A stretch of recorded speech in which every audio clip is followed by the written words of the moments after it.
একটা দিয়ে হয় না তোর? এই মেয়েকে তোমার বুঝাই বলতেছি। কিসব বুঝাবি তুই আমাকে? তুই আমার বয়ফ্রেন্ড চাস? আমি তোমায় বুঝাই বলতেছি। এই তুমি ওরে বলো নাই? তুমি ওরে বলো নাই তোমার সাথে আমার 3 বছরের সম্পর্ক তুমি বলো নাই?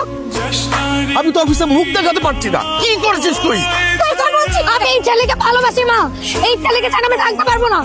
এই ছেলের সাথে তোর কোনো ধরনের সম্পর্ক থাকা চলবে না। আমি এই ছেলেকে ছাড়া থাকতে পারবো না বাবা। আমি পারবো না।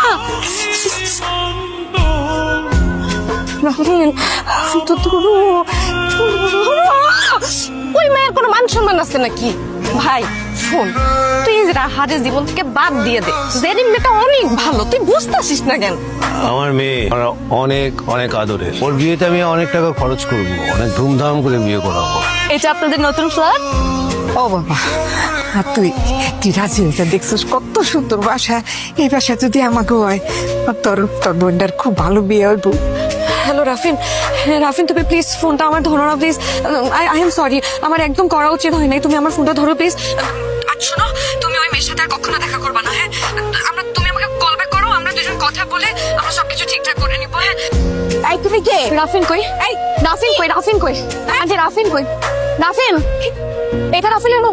এটা রাফিন ভাই, এই রাফিন এটা এটা রাফিন রাফিন এই রাফিনের রূপ কোনটা? রাফিন কোনটা? রাফিনের রূপ কোনটা? রাফিন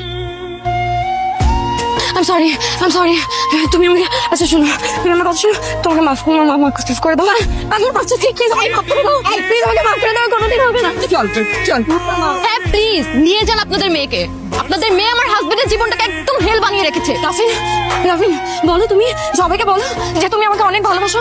প্লিজ প্লিজ রাফিন চুপ করে থেকো না। রাফিন প্লিজ কথা বলো। জেরিন প্লিজ, তুমি কি করছো রাফিনকে আমি জানি না, কিন্তু রাফিন তোমার সাথে ভালো থাকবে না। রাফিন আমার সাথেই ভালো থাকবে, ও আমাকে ভালোবাসে। আমার বোনটা পঙ্গু, এই কারণে ওর বিয়ে হয় না। আবার যদি কেউ ওকে বিয়ে করতে রাজি হয় তাহলে মোটা অঙ্কের টাকা চাই যৌতুক হিসেবে। রাফিন আমি না এই বিয়েটা করলে আমার বোনের বিয়েটা হয়ে যাবে। আমার বাবা বছরের পর বছর মৃত্যুর সাথে যুদ্ধ করতেছে, চিকিৎসার অভাবে, টাকার অভাবে।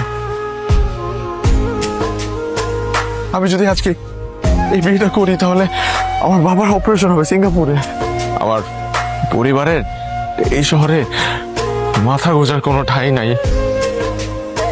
আমি যদি আজকে এই বিয়েটা করি তাহলে তারা নিজেদের ফ্ল্যাটে থাকতে পারবে। আমি করছি। তুমি না বলছো আমাকে? হ্যাঁ, আমি আমার কথা কোনোদিন আমাকে অন্য কারো হতে দেবে না। আমার কথা শোনো। আমি যেদিন আমি সেদিন তোকে প্রথম দেখছিলাম